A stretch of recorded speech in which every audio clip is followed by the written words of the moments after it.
بس هتدخلنا الكلية عايزة أقل. أقوى طلبة في مصر، أقوى طلبة في مصر. أنتوا ما تعرفوش قد إيه إحنا بنستنى اليوم ده من السنة للسنة. إحنا خلاص يا جماعة بقينا طلبة فين؟ بقينا طلبة فين؟ معادلة throw it up. السلام عليكم، ازيكم؟ عاملين ايه؟ يا رب تكونوا تمام. ان شاء الله حلقه النهارده هتبقى مخصصه لطلبه وطالبات الصف الثالث الثانوي التجاري شعبه اداره. هنكمل مع بعض يا جماعه باقي موضوعات المحاسبه اللي بعض النسب اتغيرت فيها السنه دي. حابب افكركم ان قبل كده شرحنا السؤال الاول في ضريبه المرتبات، وشرحنا كمان السؤال الثاني اللي هو الشقق والاراضي، وهسيبهم لكم تحت في صندوق الوصف، لازم ترجع تتفرج عليه. ومش بس كده، ده احنا شرحنا بيزنس وسكرتارية عربي واداره مشروعات واداره مشتريات واقتصاد، وشرحنا مواد كتيره جدا جدا، لازم ترجع تتفرج عليهم. كل الكلام ده هتجيبه منين؟ هتجيبه من تحت الفيديو في صندوق الوصف. ولازم تكون موجود كمان معانا على صفحتنا على الفيسبوك أكاديمية ليميتلس، علشان تقدر تاخد صور شرح السبورة. يعني وانا بشرح الفيديو السبورة نفسها بصورها وبسيبها لكم على صفحة الفيس. هسيب لكم لينك صفحة الفيس أكاديمية ليميتلس، لازم تبقى موجود معانا على الصفحة، وتأكد ان انت معانا ان شاء الله في بداية الطريق انك تبقى طالب جامعي. ولو كنت قريب مننا وحابب انك تيجي تحضر معانا او تدخل معانا جروبات الواتس، تواصل مع الارقام اللي موجودة دلوقتي قدامك على الشاشة. ان شاء الله هنحطك على اول الطريق انك تبقى طالب جامعي، ومش بمزاجك، ده غصب عنك. واسأل كل الدفعات اللي سبقوك. وان شاء الله مكملين مع بعض خطوه بخطوه، مش بس اليومين دول، ده ان شاء الله كمان انتظرونا في اقوى المراجعات النهائيه في كل المواد ان شاء الله في ليالي الامتحانات بتاعه اخر السنه. ومش بس الامتحانات، ده هنبقى معاكم كمان في المعادله، ووالله ما هنسيبكم غير وانتوا طلبه في الجامعه. يلا مش عايز اكتر عليكم اكتر من كده، كل اللي طالبه منك دلوقتي تجهز ورقه وقلم، لازم ورقه وقلم. لو اتفرجت على الفيديو وانت بتسجل ورايا بالورقه والقلم، تاكد انك هتخلص الفيديو فاهم فيه كل كلمه وحافظه كمان. والمطلوب منك كمان انك تركز في كل كلمة هقولها لك وتسجلها كمان. يلا بينا، يلا بينا. اول موضوع هنبدأ بيه النهاردة اللي هو موضوع المهن الحرة. موضوع اسمه المهن الحرة. يلا ورقة وقلم وسجل معايا. المهن الحرة زي ايه؟ واحد دكتور فاتح عيادة، واحد مهندس فاتح مكتب هندسي، واحد محاسب فاتح مكتب محاسبة، واحد محامي فاتح مكتب محاماة. وعايزين نشوف ايراداته، الفلوس اللي بيلمها والمصروفات اللي بيصرفها، ونشوف صافي الربح بتاعه علشان نقدر نفرض عليه الضريبة ونحسب الضريبة اللي هيدفعها. هتمشي ورا الخطوات اللي هقول لك عليها هتقدر تقفل اي تمرين. بنرسم جدول بالمنظر اللي قدامكم ده، 3 خانات، خانة كبيرة وخانتين في الاخر قد بعض. اول حاجة بنبدأ بيها بنبدأ بالايرادات. اول حاجة بنبدأ بايه؟ بالايرادات، الفلوس اللي بيحصلها. والايرادات دي نوعين، ايرادات عاديه وايرادات راس ماليه. يبقى اول حاجه بنبدا بايه؟ بنبدا بالايرادات. طب والايرادات كام نوع؟ نوعين، ايرادات عاديه وايرادات راس ماليه. ايه هي الايرادات العاديه؟ اي كلمه فيها اتعاب، اي كلمه فيها اتعاب. طب ايه هي الايرادات الراس ماليه؟ ارباح بيع المستعمل في الشغل. يعني كان عنده آلات قديمة بيستخدمها وباعها، كان عنده أساس كراسي وكنب وترابيزات قديم واستخدمه وباعه، كان عنده أي حاجة في الشغل بيستخدمها في الشغل وباعها، حاجة استعملها، حاجة مستعملة وبيباعها. يبقى الإيرادات كم نوع؟ نوعين، إيرادات عادية وإيرادات رأس مالية. الإيرادات العادية اللي هي أي أتعاب. طب إيه هي الإيرادات الرأسمالية؟ أرباح بيع أي حاجة مستعملة في الشغل. تمام. نشوف الإيرادات العادية هتبقى موجودة في التمرين بكام، وبرضه نشوف الإيرادات الرأسمالية هتبقى بكام. نكتب الأرقام هنا، وبعد كده يا مستر نجمع كل الإيرادات على بعض. كل الإيرادات دي أجمعها على بعض، والناتج هنكتبه هنا على الشمال. يبقى الناتج ده اللي هو مجموع الإيرادات. طب يا مستر في الامتحان لو ما فرقتش، يعني لو ما كتبتش عاديه ورأسماليه وحطيتهم مع بعض عادي برضو مفيش مشاكل. يبقى اول حاجه الايرادات نشوفها بكام. بعد كده بنطرح النفقات او المصروفات. طب مين اللي بيتحط في الجدول؟ اي مصروفات تخص المهنة، اي فلوس انا بصرفها وانا بشتغل. الفلوس اللي ما بصرفهاش على الشغل ما بنحطهاش في الجدول. يبقى بنطرح النفقات او بنطرح المصروفات. المصروفات انهي؟ ما هو ممكن يصرف مصروفات شخصية، لا، بنحط المصروفات اللي تخص المهنة بس. تمام. نشوف هو مديني مصروفات في التمرين بقد ايه، نحط كل المصروفات، وبعد كده يا مستر نجمع كل المصروفات على بعضها ونشوف هتديني كام. يبقى اول ناتج معايا هيبقى بتاع الايرادات، والناتج التاني هيبقى بتاع النفقات او المصروفات. نطرحهم من بعض، اقول له الايرادات ناقص المصروفات، والناتج اللي يطلع يبقى اسمه صافي الربح قبل الخصم. الناتج اللي يطلع يبقى اسمه ايه يا مستر؟ يبقى اسمه صافي الربح قبل الخصم. بنجيبه ازاي؟ اللي هو مجموع الايرادات ناقص مجموع المصروفات، هيديني حاجه اسمها صافي الربح قبل الخصم. تمام. الخطوه رقم 3 والاخيره بنطرح حاجتين. الخطوه رقم 3 بنطرح حاجتين، ايه هما؟ تبرعات لجمعيات خيريه. اول حاجه تبرعات لجمعيات خيريه، اكتب ورايا. والتبرعات دي بتكون في حدود 10% من صافي الربح اللي لسه طالع معانا. يبقى اول حاجه في الخطوه الثالثه بنطرح تبرعات لجمعيات خيريه، والتبرعات دي بتبقى في حدود كام؟ لازم تبقى حافظ النسبه، 10% من صافي الربح اللي احنا لسه مطلعينه ده. طيب ورقم 2 بنطرح مين؟ اقساط تامين على الحياه. بنطرح اقساط تامين على الحياه، والاقساط دي ما ينفعش تزيد عن 3000 جنيه سنويا. يبقى اقساط تامين على الحياه ما ينفعش تزيد عن 3000 جنيه ثابتين، لازم تحفظهم، 3000 جنيه في السنه. تمام. نشوف التبرعات هتبقى بكام، ونشوف الاقساط تامين على الحياه هتطلع بكام. نعمل فيهم ايه يا مستر؟ نجمع الاتنين على بعض، وبعد ما نجمعهم نطرحهم من اخر رقم عندنا اللي هو صافي الربح قبل الخصم. الناتج اللي في الاخر هيبقى مين؟ هيبقى صافي الربح اللي هو الوعاء الضريبي اللي بنحسب عليه الضرايب. يبقى لما بنيجي نحل سؤال المهن الحرة في الامتحان على 3 خطوات. اول خطوة الايرادات، والايرادات نوعين، ايرادات عادية وايرادات رأسمالية. ايه هي الايرادات العادية؟ اي اتعاب. ايه هي الايرادات الرأسمالية؟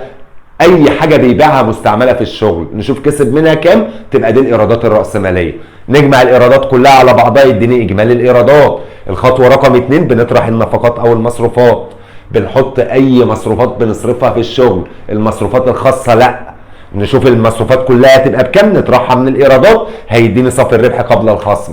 الخطوة رقم 3 بنطرح حاجتين، تبرعات لجمعيات خيرية، ودي بتكون في حدود 10% من صافي الربح.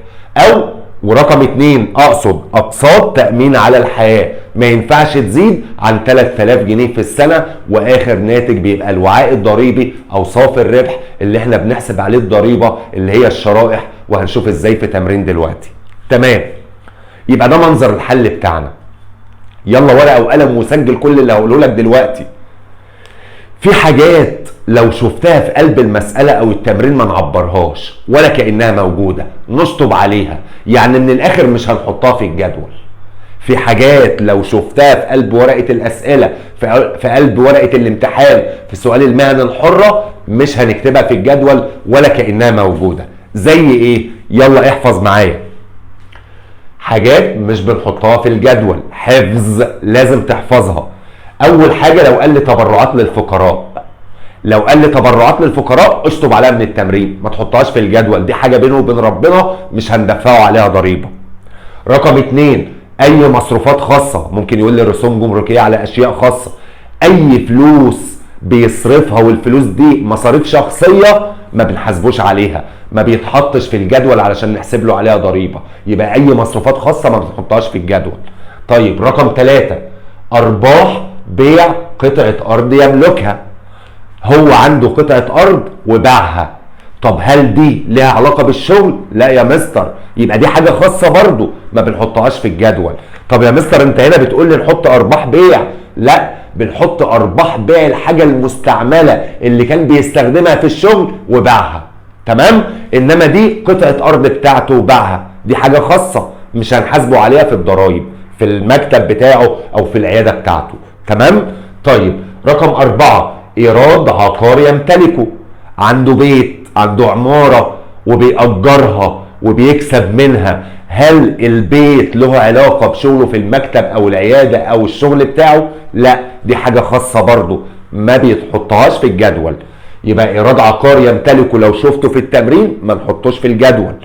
رقم 5 عمولة عن توسطه لأحد عملائه في بيع عمارة. يلا اكتب معايا، عمولة عن توسطه لأحد عملائه في بيع عمارة، دي تعتبر سمسرة. واحد محاسب مثلا وفاتح مكتب محاسبة، عنده زباين بيعمل لهم الحسابات بتاعتهم، فجت كده فرصة وباع لزبون فيهم عمارة فخد العمولة بتاعته، خد السمسرة. دي حاجة ملهاش علاقة بالشغل، يبقى مش هنحطها في الجدول ونحسب عليها ضريبة. يبقى لو قال لي عمولة عن توسطه لأحد عملائه في بيع عمارة مش بنحطها في الجدول. رقم 6 إيرادات تأليف كتب جامعية للطلاب.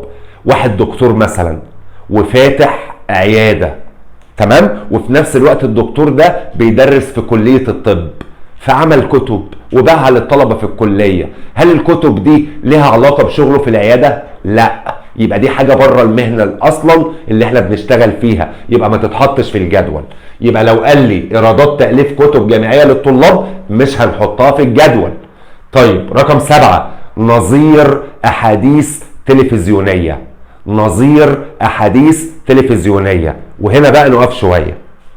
واحد مثلا محامي وفاتح مكتب محاماة، والمحامي ده مشهور جدا فاستضافوه في برنامج في التلفزيون، استضافوه مرة وادوله فلوس. طب هل الفلوس اللي قبضها في البرنامج لها علاقة بشغله في مكتب المحاماة؟ لا يا مستر، يبقى ما نحطهاش في الجدول. اكتب ورايا الملحوظة دي. بالنسبة للأحاديث التلفزيونية لو قال لي كلمة متكررة، يعني كل شوية كل أسبوع كل شهر، تمام؟ هنحطها في الجدول لأن دي تعتبر تبع الشغل. يبقى لو قال لي أحاديث تلفزيونية متكررة هنحطها في الجدول، نحطها في الجدول.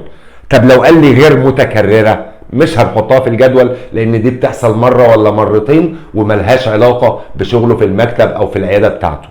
يبقى بالنسبة لنظير أحاديث تلفزيونية لو قال لي متكررة يعني كل شوية بتحصل هنحطها في الجدول. طب لو قال لي غير متكررة مش هنحطها في الجدول. طب لو ما قاليش حاجة أصلا، يعني لو قال لي كلمة نظير أحاديث تلفزيونية وبس، يبقى دي غير متكررة ما نحطهاش في الجدول. تمام؟ اللي بعده رقم 8 أي مكافأة أو جايزة بياخدها علشان حضر مؤتمر أو عمل بحث. مكافأة أو جايزة عن أبحاث ومؤتمرات، خد مكافأة أو خد جايزة علشان عمل بحث أو حضر مؤتمر ملهاش علاقة بالشغل، يبقى ما نحطهاش في الجدول. مرتب ابنه أو ابنته أو زوجته أو أي حد من قرايبه، ممكن يجيب لي مثلا في الجدول يقول لي 10,000 مرتب ابنه، وبيقول لي ابنه لا يعمل في المهنة، يبقى ما نحطوش. مرتب زوجته 5,000 جنيه وزوجته لا تعمل في المهنة، يبقى ما نحطهاش في الجدول. يبقى لو قال لي مرتب اي حد من قرايبه وقرايبه دول مش بيشتغلوا في المهنة او في المكتب او في العيادة، يبقى ما نحطهاش في الجدول. ورقة وقلم وسجل الملحوظة دي، ملحوظة مهمة جدا جدا جدا، سجل ورايا. بالنسبة لمرتب الأقارب في 3 حالات. لو قايل لي مثلا مرتب ابنه في المسألة وكاتب لي تحت ابنه يعمل، لو قال لي يعمل هنحط الرقم في الجدول اهو، هنحطها في الجدول. طيب لو قايل لي مثلا فوق مرتب زوجته 15,000 جنيه وقال لي تحت المسألة ان زوجته لا تعمل، يبقى مش هنحطها في الجدول. يبقى بالنسبة لمرتب الأقارب لو قال لي بيعملوا هنحط الرقم في الجدول. طب لو قال لي لا يعملوا مش هنحط الرقم في الجدول. طب لو قال لي يعملوا والمثل، يعني مثلا قال لي ان مرتب ابنه 5,000 جنيه وقال لي تحت الجدول ان ابنه بيعمل ومرتب المثل 3,000 جنيه. يعني ايه مرتب المثل يا مستر؟ يعني اللي مثل ابنه اللي زي ابنه بياخد 3000 جنيه يبقى هنحط مرتب المثل. يبقى بالنسبه لمرتب الاقارب عندنا كام حاله؟ 3. والله لو قال لي ان هم بيعملوا هنحط الرقم في الجدول، لو قال لي ان هم لا يعملوا مش هنحط الرقم في الجدول. طب لو قال لي يعملوا ومرتب المثل كذا هنحط مرتب المثل. تمام؟ طيب بعد كده بالنسبه للتامين على الحياه، ملحوظه سجل معايا بالنسبه للتامين على الحياه، لو الراجل الدكتور ده او المحاسب او المحامي او بيأمن على حياته وقال لي لصالح زوجته واولاده القصر، يعني اولاده الصغيرين، هناخد الرقم كله. لو قال لي ان هو مأمن على حياته لمصلحة زوجته واولاده القصر هناخد الرقم كله. ممكن يقول لي لصالح زوجته وابنته البالغة الغير متزوجة، بنته كبيرة بس مش متجوزة، طالما مش متجوزة هتعتبر برضو صغيرة، ليها في التأمين وليها في المعاش. يبقى لو قال لي زوجته واولاد القصر هناخد الرقم كله. لو قال لي زوجته وابنته الغير متزوجة هناخد الرقم كله. طب لو قال لي زوجته واي حد تاني، زوجته ووالدته، زوجته وابنه البالغ المتزوج، زوجته وابنته البالغة المتزوجة، هناخد نص الرقم. يبقى لو قال لي زوجته واولاد القصر الرقم كله، لو قال لي زوجته واي حد تاني هناخد نص الرقم. اخر ملحوظة معانا مصاريف السيارة، لو قال لي مثلا اي رقم في التمرين وقال لي عليه ان ده استهلاك سيارة، مصاريف سيارة، نضرب الرقم ده في 2 على 3 وناخد المبلغ اللي هيطلع. دي حاجة ثابتة. يبقى مصاريف السيارة نضربها في 2 على 3، مصاريف السيارة نضربها في 2 على 3. يلا بينا نشوف تمرين زي اللي هيجي لنا في الامتحان. طبعا لما بيجي لنا تمرين مهن حرة في الامتحان، قبل ما نبدأ نشوف التمرين نجهز الحل بتاعنا في الجدول اللي احنا عرفناه. اول حاجة بنبدأ بايه؟ بنبدأ بالايرادات، والايرادات زي ما عرفنا كام نوع؟ نوعين، ايرادات عادية وايرادات رأسمالية. الايرادات العادية لو قال لي اتعاب، الايرادات الرأسمالية لو قال لي ارباح بيع اي حاجة مستعملة في الشغل بتاعه. تمام؟ يلا بينا نشوف التمرين. بيقول لي ايه؟ الدكتور احمد سعد لديه عيادة خاصة، يبقى التمرين ده خاص بواحد دكتور. اول حاجة الايرادات. بصوا يا جماعة، احلى حاجة في السؤال ده ان الاجابة بتبقى موجودة في قلب السؤال، يعني هو بيديني الاجابة اصلا جاهزة، بس اللي بيلزمني هنكتبه واللي ما يلزمنيش ما نكتبوش ولا كأننا شايفينه. اول حاجة الايرادات، هو بيجيبها لنا كده في الامتحان يا مستر، الايرادات. يبقى نبدأ نقول له الايرادات عادية ورأسمالية، ابقى مجهز الحل بتاعي كده. تعالوا نشوف بيقول لي ايه. 25,000 اتعاب كشف بالعيادة. اتعاب كشف بالايه؟ بالعيادة. طالما فيها كلمة اتعاب يبقى احنا هناخد الاتعاب دي معانا بكام؟ ب 25. هنحطها في العادية ولا في الرأسمالية؟ اي اتعاب تتحط في العادية. يبقى هنا هقول له اتعاب كشف بالعيادة بكام يا مستر؟ مديها لنا في التمرين ب 25,000. هنكتب قدامه كده 25,000. طيب بعد كده بيقول لي ايه؟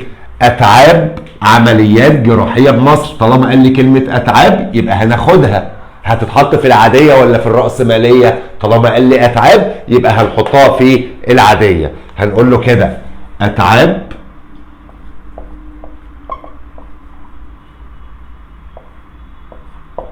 عمليات جراحية بمصر. بكام بقى الاتعاب دي؟ ب 15,000، ونحط قدامها كده 15,000. طيب اللي وراها بيقول لي ايه؟ 11,000 نظير احاديث تلفزيونية. نظير احاديث تلفزيونية يعني عمل برنامج في التلفزيون او استضافوه في التلفزيون وخد قدامه يعني نظير ان هو طلع على التلفزيون خد فلوس. زي ما قلنا من شوية، لو الاحاديث التلفزيونيه دي متكرره يعني كل شويه بتحصل هنحطها في الجدول. طب لو غير متكرره يبقى ما نحطهاش في الجدول لان ملهاش علاقه بشغله في العياده. يبقى نظير احاديث تلفزيونيه دي مش هناخدها. ليه؟ علشان ما قاليش كلمه متكرره. طالما ما قاليش كلمه متكرره يبقى خلاص مش هناخدها. تمام؟ يبقى ولا كانها اصلا موجوده معانا في قلب السؤال. طيب تعالوا نشوف اللي وراها. بيقول لي ايه؟ 12000 ايرادات تأليف كتب جامعية للطلاب. تتحط في الجدول ولا ما تتحطش؟ احنا لسه واخدين من شويه الحاجات اللي ما بتتحطش في الجدول لازم تحفظها، من ضمنها الحاجات دي. ألف كتب وباعها للطلبة، ده ملوش علاقة بشغله في العيادة، يبقى دي مش هناخدها. تمام؟ ولا كأننا شايفينها. طيب اللي وراها إيراد عقار يمتلكه، عنده بيت وبيأجره وبيكسب منه. طب هل المكسب اللي بيجيله من البيت له علاقة بشغله في العيادة؟ لا يا مستر، يبقى دي كمان ما تتحطش في الجدول ولا كأننا شايفينها أصلا. بعد كده بيقول لي 8000 أرباح بيع أساس مستهلك. كان عنده أساس كراسي وكنب وحاجات من كده وخلاص استهلكه وباعه. طالما الحاجة اللي باعها دي كانت أصلا موجودة عنده في الشغل يبقى تتحط. طب هتتحط في العادية ولا في الرأسمالية؟ لا يا مستر هنحطها في الرأسمالية علشان بيقول لي أرباح بيع. يبقى هنا هقول له أرباح بيع أساس مستهلك. بكام يا مستر؟ مديني بكام؟ ب 8000. يبقى نحط قدامها كده 8000، يبقى أرباح بيع أساس مستهلك دي هناخدها معانا في الحل بتاعنا. طيب بيقول لي بعد كده مكافأة عن أبحاث علمية في مؤتمرات طبية 10000 جنيه. والله لو خد جايزة أو خد مكافأة علشان عمل بحث أو حضر مؤتمر ملوش علاقة بالشغل بتاعنا، دي من ضمن الحاجات اللي ما بتتحطش في الجدول، يبقى الرقم ده أصلا مش هنحطه معانا في التمرين ولا كأنه موجود أصلا. تمام؟ بعد كده بيقول لي أتعاب كشف مع أحد الأطباء بالتساوي. الدكتور احمد سعد هو ودكتور تاني زميله كشفوا وهما الاتنين خدوا اتعاب 20000 جنيه بالنص. طالما قال لي كلمة اتعاب يبقى كده كده هتتحط في الجدول وهتتحط في العادية علشان قال لي اتعاب، يبقى نقول له اتعاب كشف بالتساوي. اتعاب كشف بالايه؟ بالتساوي. طيب هما الاتنين خدوا كام؟ خدوا 20000 بالتساوي. طيب احنا بنعمل الايرادات والمصروفات بتاعت الدكتور احمد ولا بتاعت الدكتور احمد وزميله؟ لا بتاعت الدكتور احمد بس يا مستر، فانا عايز الفلوس اللي احمد خدها بس. طب هو وزميله خدوا كام؟ خدوا 20000، يبقى هنا هقول له 20000 على 2. 20000 على ايه يا جماعه؟ على 2. ليه يا مستر؟ علشان انا هحط احمد سعد بس، يبقى هنا هنقول له 20000 على الاثنين، يبقى نصيب الشخص الواحد 10000، فهنحط 10000 بتوع احمد بس، ملناش دعوه بزميله. طيب تعالوا نشوف اللي وراها. بيقول لي ايه؟ 10000 جنيه اتعاب كشف، منها 4000 اتعاب تخص العام الماضي. طيب واحده واحده كده معايا. احنا في الجدول ده بنحط الايرادات اللي هو حصلها فعلا وبنحط المصروفات اللي هو صرفها فعلا. طيب احمد هنا خد اتعاب كام؟ 10000 جنيه. دخل جيبه كام؟ 10000 جنيه. بس ال 10000 جنيه دول منهم 4000 بتوع حاجات تخص السنه اللي فاتت، انا ماليش دعوه. هو دخل جيبه كام؟ دخل جيبه 10000. والله بقى لو ال 10000 دي في منها فلوس تخص السنه اللي فاتت او فلوس تخص السنه اللي جايه، انا ماليش دعوه. في ناس هتطرح غلط. تمام؟ يبقى احنا هنحط ال 10000 كلهم، يبقى هقول له كده اتعاب كشف. هنحط ايه يا جماعه؟ هنحط ال 10000 جنيه كلهم، مش هنخصم منهم حاجه لان دي الفلوس اللي هو قبضها فعلا، الفلوس دي دخلت جيبه فعلا، ماليش دعوه الفلوس دي فيها حاجات تخص السنه اللي فاتت او اللي جايه. يبقى ال 4000 جنيه دول كده مالهمش اي لازمه في التمرين. طيب لسه في حاجه تانية في الايرادات، يبقى الاتعاب دي خدناها والاتعاب دي خدناها. لسه في اي حاجه تانية يا جماعه في الايرادات؟ لا يا مستر. طب نعمل ايه؟ نجمع كل الايرادات على بعض. نجمع كل الايرادات دي على بعض. هقول له كده 25000 زائد 15 زائد 10 زائد 10 زائد 8، 25 و15 40 و10 50 و10 60 و8، يبقى 68000 جنيه. يبقى الايرادات كلها بكام يا جماعه؟ ب 68000. طب يا مستر في الامتحان لو انا مش عايز اكتب كلمه عاديه وراس ماليه ونحطهم كلهم على بعض، مفيش اي مشاكل. يبقى كده احنا خلصنا مين؟ خلصنا الايرادات. طيب بعد كده مين؟ النفقات او المصروفات. يبقى انا اقول له كده رقم 2 بنطرح مين؟ بنطرح النفقات، او ممكن نقول عليها المصروفات. تمام؟ نفس القصة، هنجيب الارقام منين؟ من قلب السؤال، اللي يلزمني هنكتبه واللي ما يلزمنيش ما نكتبوش. طيب تعالوا كده نشوف. بيقول لي 4000 ايجار العيادة هتتحط، بس بيقول لي الايجار الشهري 250 جنيه. بصوا يا جماعة، هو دفع كام فعلا؟ دفع 4000 جنيه. بيقول لي المفروض كل شهر 250، ماليش دعوه باللي المفروض كل شهر يدفعه. هو دفع كام فعلا؟ دفع 4000. يبقى الايجار الشهري ده مالوش لازمه، ما بنستخدموش، بناخد المبلغ اللي اتدفع فعلا. يبقى هنا هقول له ايجار 4000 جنيه. طيب تعالوا كده نشوف. بعد كده بيقول لي تبرعات لجمعيات خيريه، بنستخدمها ولا لا؟ بنستخدمها، بس تحت في الخطوه رقم 3. يبقى تبرعات لجمعيات خيريه هنستخدمها في الجدول، بس في الخطوه رقم 3. طيب اللي وراها 2000 استهلاك اساس، هيتاخد ولا لا؟ هيتاخد يا مستر. يبقى انا اقول له هنا 2000 استهلاك اساس. طيب بعد كده بيقول لي تبرعات للفقراء. تبرعات للفقراء دي حاجه بينه وبين ربنا، ما بنستخدمهاش في الجدول، ومن ضمن الحاجات اللي احنا خدناها اللي ما بتتحطش في الجدول، يعني لازم نبقى عارفينها. تبرعات للفقراء ما بنحطهاش في الجدول. طيب 3000 رسوم جمركيه على اشياء خاصه، حاجات خاصه ملهاش علاقه بالشغل، يبقى ما تتحطش في الجدول. اي حاجه خاصه ما بنستخدمهاش في الجدول. بعد كده بيقول لي 500 جنيه كتب ومجلات علميه، تتحط في الجدول ولا ما تتحطش يا مستر؟ في ناس هيقولوا لي لا ما تتحطش، علشان انت قلت لنا ايرادات تاليف كتب جامعيه ما بتتحطش. لا، هنا الف كتب وباع للطلبه ملوش علاقه بشغله في العياده. انما هنا يعني ايه كتب ومجلات علميه؟ والله الدكتور احمد ده مشهور وعنده زباين كتير في العياده، فبيضطر ان هو يشتري لهم كتب ومجلات علشان يسليهم وهم بيستنوا الدور بتاع الكشف. يبقى دي مصروفات هو صرفها على الشغل ولا لا؟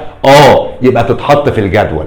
يبقى طالما قال لي كتب ومجلات علميه هتتحط. يبقى انا اقول له كده 500 كتب ومجلات علميه هتتحط في الجدول.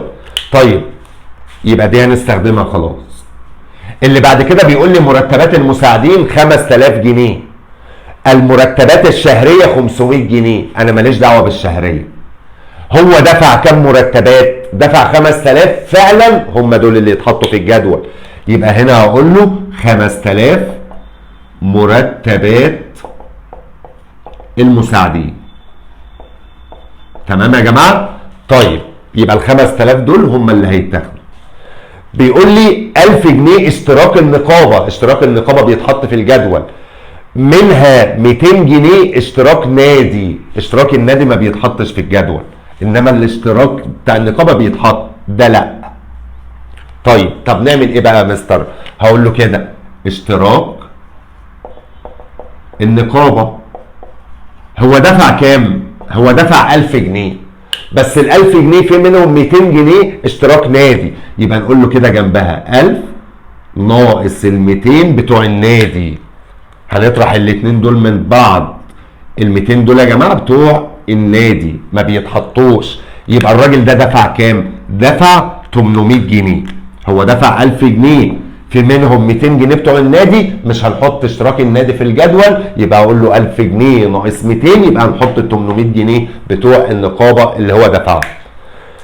5000 مرتب زوجته، واحنا خدنا من شويه مرتب الاقارب ليهم 3 حالات.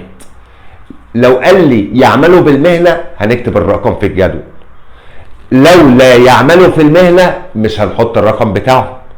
طب لو قال لي بيعملوا ومرتب المثل، يعني في ناس زيهم بيشتغلوا، هنحط مرتب المثل. طيب هنا بيقول لي مرتب زوجته 5000 جنيه، تعالوا كده نشوف هنحطها ولا لا. بيقول لي فاذا علمت ان رقم 2 زوجة الممول تعمل، يبقى هتتحط ولا مش هتتحط؟ هتتحط. بس بيقول لي ومرتب المثل 3000 جنيه، يعني اللي مثل زوجته اللي زي زوجته بيقبض كام؟ بيقبض 3000 جنيه. يعني لما نيجي نحطها في الجدول هنا هقول له مرتب زوجته. مرتب زوجته كام؟ هي بتقبض 5000. والله لو قال لي زوجته بتعمل وما قاليش اي حاجه هنحط ال 5000 جنيه كلهم. انما هنا بيقول لي مرتب المثل، يبقى هنحط مرتب المثل. هي مراته بتاخد 5000، انما اللي زي مراته بياخد كام؟ بياخد 3000، يبقى هنحط مرتب المثل يا جماعه. يبقى هنحط هنا 3000 جنيه اللي هو مرتب المثل. تمام؟ طيب استهلاك السيارة هتتحط، بس استهلاك السيارة بنضربها في كام؟ بنضربها في 2/3. يبقى انا هقول له كده استهلاك سيارة. طيب لما بيقول لي سيارة بناخد المبلغ كله؟ لا، بنضربه في 2/3. هو استهلاك السيارة كام؟ 15000. يبقى انا اقول له كده 15000 في 2/3، وال 2/3 دي ثابتة. ال 2/3 ايه يا جماعة؟ ثابتة. هنقول له 15000 في 2/3 على الآلة الحاسبة هيدينا 10000 جنيه، هم دول اللي هيتحطوا.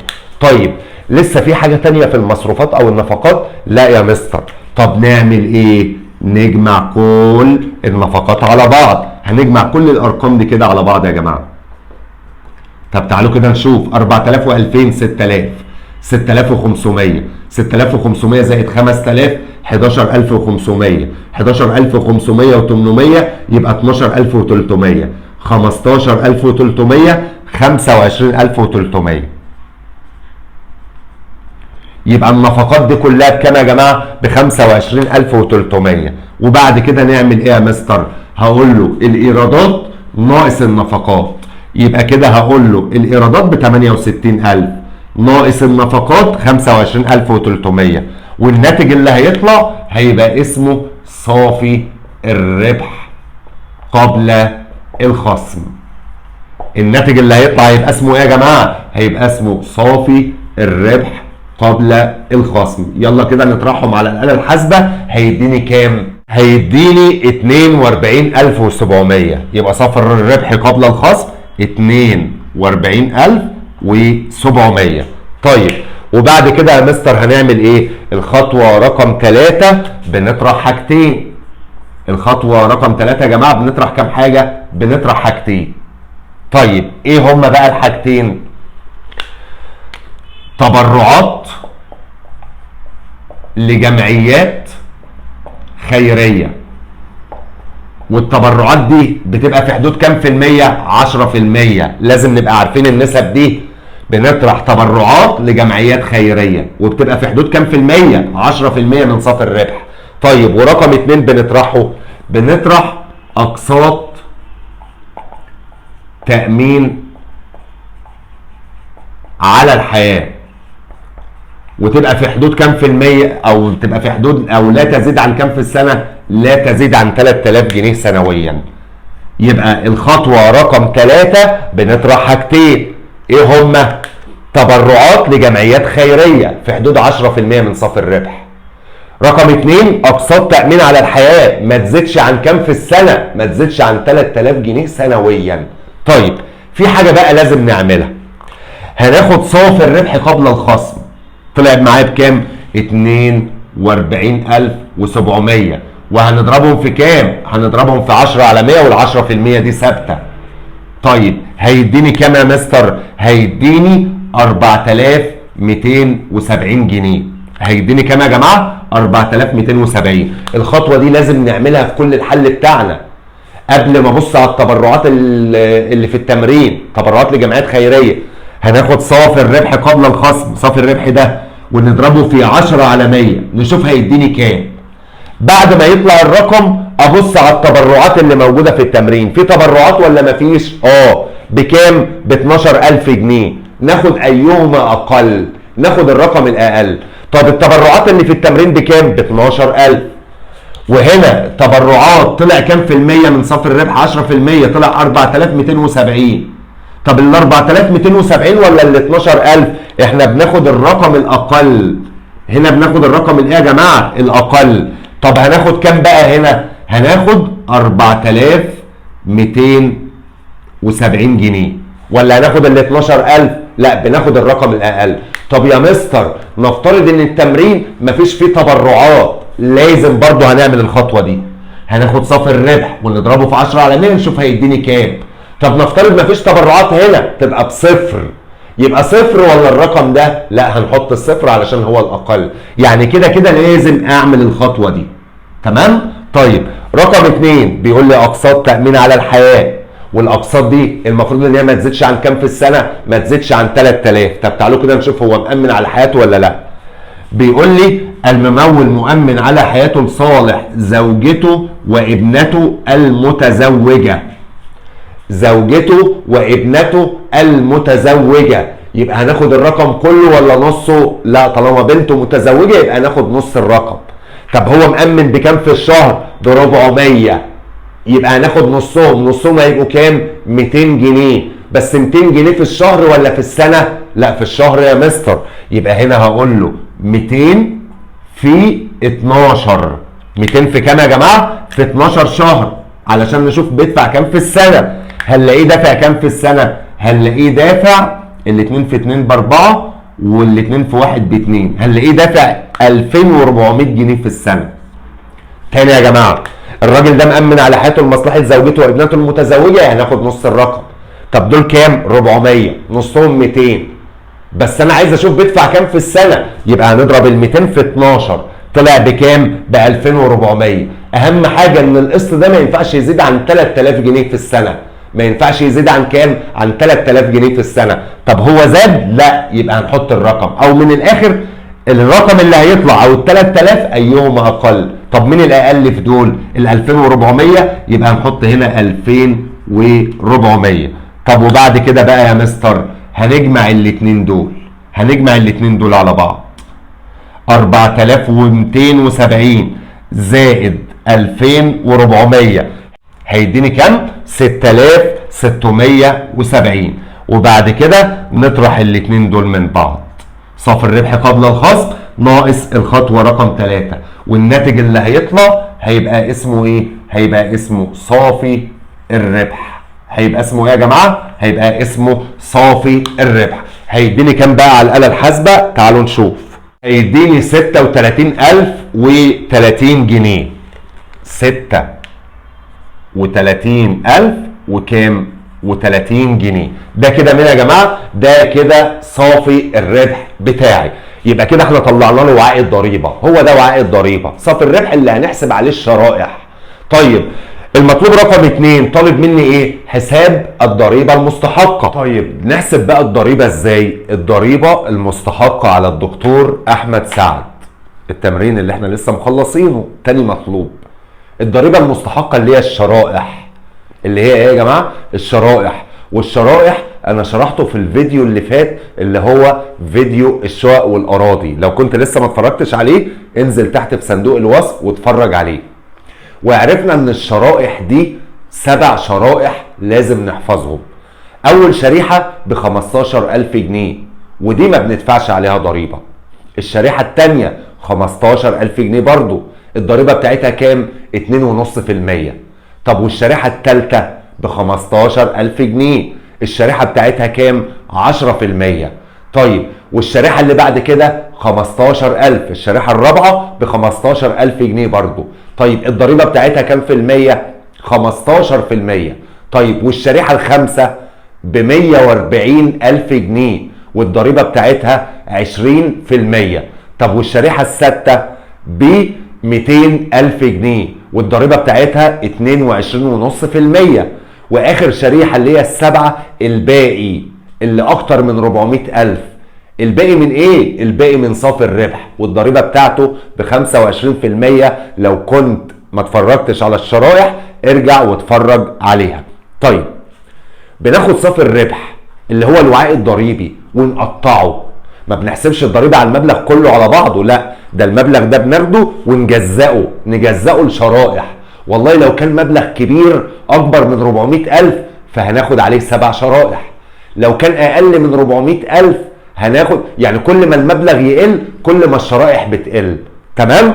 طيب احمد او الدكتور احمد صافي الربح بتاعه اللي طلع اخر رقم في الجدول 36,030 جنيه، ده هنجزأه لشرائح، بس طبعا المبلغ ده قليل فمش هنقدر ناخد كل الشرائح. طب تعالوا كده نمشي مع بعض واحده واحده. اول شريحه بكام؟ ب 15,000 جنيه. تمام. طب والشريحه الثانيه؟ الشريحه الثانيه برضو ب 15,000 جنيه. طيب والشريحه الثالثه ب 15,000 جنيه برضو. بس لو حطينا في الشريحه الثالثه 15,000 وجينا نجمع الثلاث شرائح دول 15 و15 30 و15 45,000، كده احنا هنحسب اكتر من صافي الربح بتاعه. يبقى صافي الربح ده هو اللي بيحكمنا بعدد الشرائح. والله هم عندنا 7 شرائح حافظينهم وعارفين كل شريحه الضريبه بتاعتها كام في المية. المبلغ بتاع صافي الربح هو اللي بيحكمني هعمل كام شريحه على حسب اذا كان كبير او صغير. الرقم ده صغير مش هيستحمل ان احنا نحط في الشريحه الثالثه 15,000، يبقى الشريحه الثالثه هنا هنحط فيها الباقي. هنحط فيها ايه يا جماعه؟ الباقي. الباقي من ايه؟ من صافي الربح. احنا خدنا في اول شريحتين 30,000، نشوف باقي قد ايه من صافي الربح ونحطه في الشريحه الثالثه. تمام. اول شريحه دي معفاه من الضريبه. طب والشريحه الثانيه يا مستر؟ الشريحه الثانيه ب 2.5%، يعني هنضرب في 2.5 على 100. طب والشريحه الثالثه يا مستر؟ الشريحه الثالثه ب 10%. الشريحه الثالثه اللي هي هنا ايه؟ هي المفروض تبقى 15,000، بس لو حطينا 15,000 كده هنبقى حسبنا اكتر من صافي الربح، يبقى الباقي من صافي الربح. طب هنجيبه ازاي؟ هنقول هنا الباقي ده هنجيبه صافي الربح ناقص 30,000. صافي الربح ناقص كام؟ ناقص 30,000. اشمعنى يا مستر 30,000؟ الشريحتين اللي قبل كده ب 30، نشوف صافي الربح بكام ونشيل منه ال 30,000 جنيه دول، والرقم اللي يطلع نضربه في 10 على 100. نضربه في كام يا جماعه؟ في 10 على 100. طب ما هو انا لو قلت صافي الربح اللي هو 36,030 جنيه ناقص 30,000 وبعدين نضربهم في كام؟ نضربهم في 10 على 100 ونشوف هيديني الناتج كام. تعالوا بقى كده نشوف النواتج دي هتطلع لي بكام على الآلة الحاسبة. أول شريحة طبعا معفية من الضريبة، ما بندفعش عليها ضرايب. الشريحة اللي بعد كده الضريبة 2.5%، هنضرب الرقمين دول في بعض هيديني 375 جنيه. بعد كده هناخد الباقي. الباقي من ايه؟ من صافي الربح. يبقى هنشوف صافي الربح ب 36,030 جنيه ناقص اول شريحتين ب 30,000، والناتج اللي يطلع نضربه في 10 على 100 هيديني 630 جنيه. وبعدين نجمع النواتج دي يا جماعه على بعض، نجمع الرقم ده زائد الرقم ده هيديني الضريبه المستحقه. الناتج اللي يطلع يبقى ده يا جماعه الضريبه المستحقه. طيب هنجمعهم على بعض على الآلة الحاسبة هيديني 978 جنيه. هيديني كام يا جماعة؟ 978 جنيه، ويبقى كده أنا حسبت له الضريبة المستحقة. لو كنت لسه ما شفتش الشرائح ارجع تحت، انزل تحت الفيديو في صندوق الوصف شوف درس الشقق والأراضي وشرح لك فيهم الشرائح بالتفصيل. يلا بينا بقى نشوف الموضوع التاني في حلقتنا النهارده، وهو موضوع سهل جدا جدا. يا رب يا رب يجي لنا في الامتحان السنه دي. اسمه ايه؟ اسمه ايرادات الثروه العقاريه. ايرادات الثروه العقاريه. التمرين بقى بيجي لنا ازاي؟ او بيطلب مني ايه؟ بيطلب مني الايراد الخاضع للضريبه. بيطلب مني في التمرين الايراد الخاضع للضريبه. طب بنجيب الايراد ده ازاي؟ بنقول له الايراد كله في 50 على 100، وال50% دي ثابته. يبقى الايراد الخاضع للضريبه بيساوي الايراد كله في كام؟ في 50 على 100. يلا ورقه وقلم وانقل ورايا السؤال ده. بيقول لي ايه؟ المهندس عمر السيد لديه عماره، العماره كم دور؟ 10 طوابق، يعني 10 ادوار. بالدقي يسكن واسرته طابق منها، يبقى في طابق بيسكن فيه هو واسرته. ويؤجر 5 طوابق ايجار جديد بمبلغ 3000 جنيه شهريا، ويؤجر الباقي مفروش بمبلغ كام؟ 5000 جنيه شهريا من 1/3. المطلوب تحديد الإيراد الخاضع للضريبة وحساب الضريبة المستحقة. بصوا، أنا لما باجي أحل التمرين ده أنا برسمه من أول وجديد. يعني إيه يا مستر بترسمه من أول وجديد؟ يعني أول حاجة نشوف العمارة كم طابق. العمارة كم طابق يا جماعة عندنا في التمرين؟ العمارة 10 طوابق. تمام. طب ال10 طوابق دول عبارة عن ايه؟ بيقول لي ان في طابق ماله لا هو اسرته، يعني ساكن فيه هو واسرته اهو. تمام. 10 طوابق بالدقي يسكن واسرته طابق منها، يبقى في طابق من ال10 طوابق بيسكن فيه هو واسرته. ويؤجر 5 طوابق ايجار جديد ب 300 جنيه شهريا. يبقى كده يا جماعه في كمان 5 طوابق مالهم بقى؟ بيأجرهم ايجار جديد. تمام. بكام في الشهر؟ ب 3000 جنيه. وقال لي كلمه شهريا. طالما قال لي كلمه شهريا ووقف يبقى يقصد يقول لي طول السنه 12 شهر. يبقى لو قال لي يا جماعه 12 لو قال لي كده شهريا ومفيش حاجه بعد شهريا يبقى يقصد يقول لي طول السنه، يعني يقصد يقول طول ال 12 شهر. ويؤجر الباقي. تمام. طب الباقي ده اللي هو هيبقى ايه؟ هي العماره كام دور؟ 10 طوابق. هو قاعد في دور هو واسرته، وبيأجر كمان 5 ايجار جديد، يبقى 1 و5 6. يبقى باقي كام كده من ال10؟ يبقى الباقي ده هيبقى 4 طوابق. الباقي ده يبقى كام يا جماعه؟ 4 طوابق اللي هم 10 ناقص ال6 دول. تمام. بيعمل فيهم ايه؟ بيأجرهم ايجار مفروش. تمام. بمبلغ قد ايه يا جماعه؟ بيقول لي بمبلغ 5000 جنيه، بس بيقول لي من 1/3. ما قاليش كلمة شهريا وسكت خلاص. لو كان قال لي شهريا وخلاص يبقى طول الفترة 12 شهر. انما هنا بيقول لي من يوم 1/3، يبقى نحسب من يوم 1/3 لغاية اخر السنة. يبقى شهر 3 و4 و5 و6 و7 و8 و9 و10 و11 و12. كم شهر؟ 10 شهور. كم شهر يا جماعة؟ 10 شهور. حلو قوي. ايه اللي انت عملته ده يا مستر؟ انا ما عملتش حاجة. انا المسألة رسمتها في الشكل اللي قدامنا ده. عمارة 10 طوابق، هو واسرته قاعدين في طابق، وبيأجر 5 ايجار جديد ب 3000 جنيه شهريا، يعني طول السنة 12 شهر. والباقي طلع 4 طوابق بيأجرهم ايجار مفروش ب 5000 جنيه شهريا، بس من اول 1/3. نحسب من يوم 1/3 لغاية اخر السنة هيديني 10 شهور.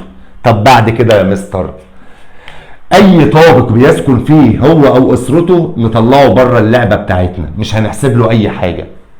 اي طوابق بيسكن فيها هو او اسرته هنطلعها بره الحل بتاعنا. طب احنا هنحسب مين؟ هنحسب الايجار الجديد وهنحسب الايجار المفروش. يبقى انا هقول له كده الايجار الجديد بيساوي، هنجيبه ازاي يا مستر؟ هنقول له عدد الطوابق 5 طوابق، بيأجرهم بكام في الشهر؟ ب 3000 جنيه. لمدة قد ايه؟ لمدة 12 شهر. يبقى هنضرب 5 طوابق في 3000 جنيه في 12 شهر ونشوف الناتج هيطلع كام. طيب وبعد كده يا مستر هنحسب الإيجار المفروش. نفس الطريقة. هنجيبها ازاي يا مستر؟ هما كام طابق؟ 4 طوابق. في كام جنيه؟ 5000 جنيه. لمدة كام شهر؟ 10 شهور. هنضرب دول على الآلة الحاسبة ونشوف هيديني كام. يعني هقول له 4 في 5000 في 10 ونشوف هيديني كام على الآلة الحاسبة. الايجار الجديد هيطلع ب 180,000 جنيه، ضربت الخمسه في ال 3000 في ال 12 طلع لي 180,000. الايجار المفروش 4 في 5000 في 10 هيديني 200,000 جنيه. طب وبعد كده يا مستر هنجيب له الايراد كله. هنجيب له ايه يا جماعه؟ الايراد كله اللي هو ايه؟ اللي هو الجديد زائد المفروش.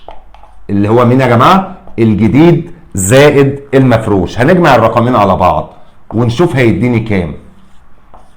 الاتنين دول هنجمعهم على بعض، 180,000 زائد 200,000 هيديني 380,000 جنيه. ده كده الايراد كله، الجديد والمفروش مع بعض هيطلع لي ب 380,000 جنيه.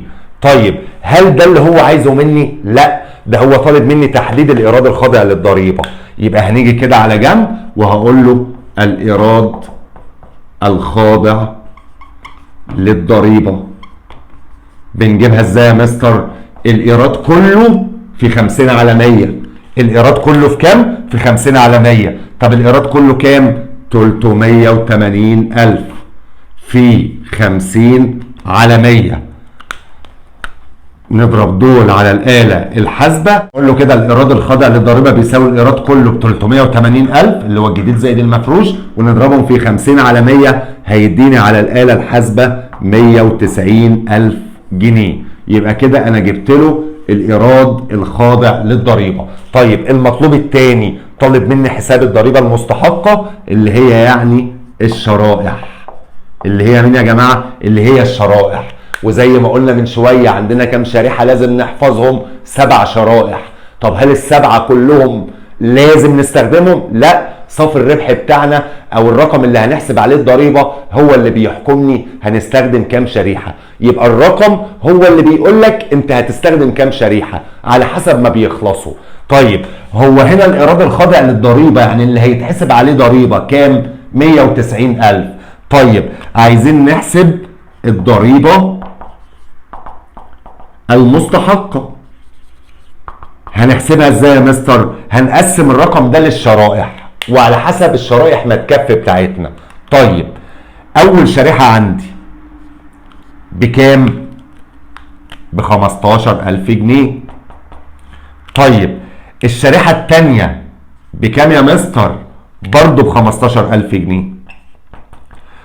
والشريحة التالتة برضو ب15,000 جنيه. اول 4 شرائح ب15,000. 4 برضو 15,000 جنيه. حلو قوي. يبقى 15 و15 30. 30 و15 45. و30 كمان يبقوا 60,000. في شرائح لسه؟ ما الرقم كبير، الرقم 190,000. طيب خدت منهم 60,000. المفروض ان الشريحة الخامسة المفروض ان احنا حافظينها يا مستر ب 140,000 جنيه. المفروض ان الشريحة الخامسة بكام؟ ب 140,000 جنيه. بس انا لو حطيت ال 140,000 على ال 60,000 اللي قبل كده هيديني 200,000 جنيه. كده الرقم هيبقى اكبر من صافي الربح. يبقى كده مش هينفع. يبقى الشريحة رقم 5 دي ما ينفعش يبقى فيها 140,000 جنيه. لو حطيت فيها 140,000 جنيه هيديني رقم اكبر من صافي الربح. يبقى الشريحة الخامسة دي هنحط فيها الباقي. هنحط فيها مين يا جماعة؟ الباقي. الباقي من مين؟ الباقي من الإيراد أو من صافي الربح اللي أنا بحسب عليه الضريبة بتاعته. تمام؟ يبقى الرقم بتاعنا اللي بنحسب عليه الضريبة هو ده اللي بيبين لي احنا هنستخدم كام شريحة. تمام؟ أول شريحة ب 15,000 معفاة من الضريبة. طيب والشريحة الثانية الضريبة بتاعتها 2.5 على 100. والشريحة الثالثة الضريبة بتاعتها 10%. والشريحة الرابعة الضريبة 15%.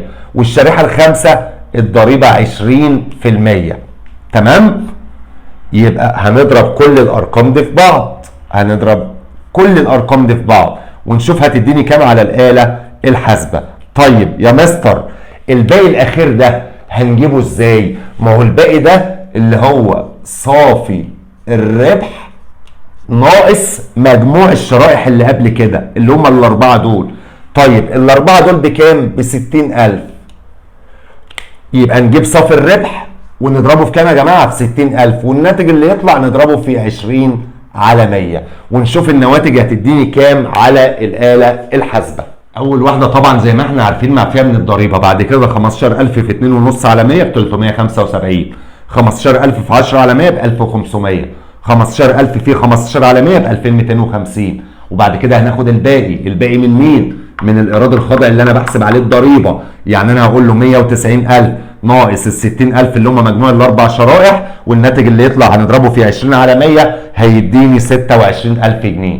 وبعد كده يا مستر نجمع النواتج على بعض، نجمع نواتج كل الشرائح دي على بعض هيديني الضريبه المستحقه ب 30125 جنيه. يبقى دي كده الضريبه المستحقه على الراجل ده.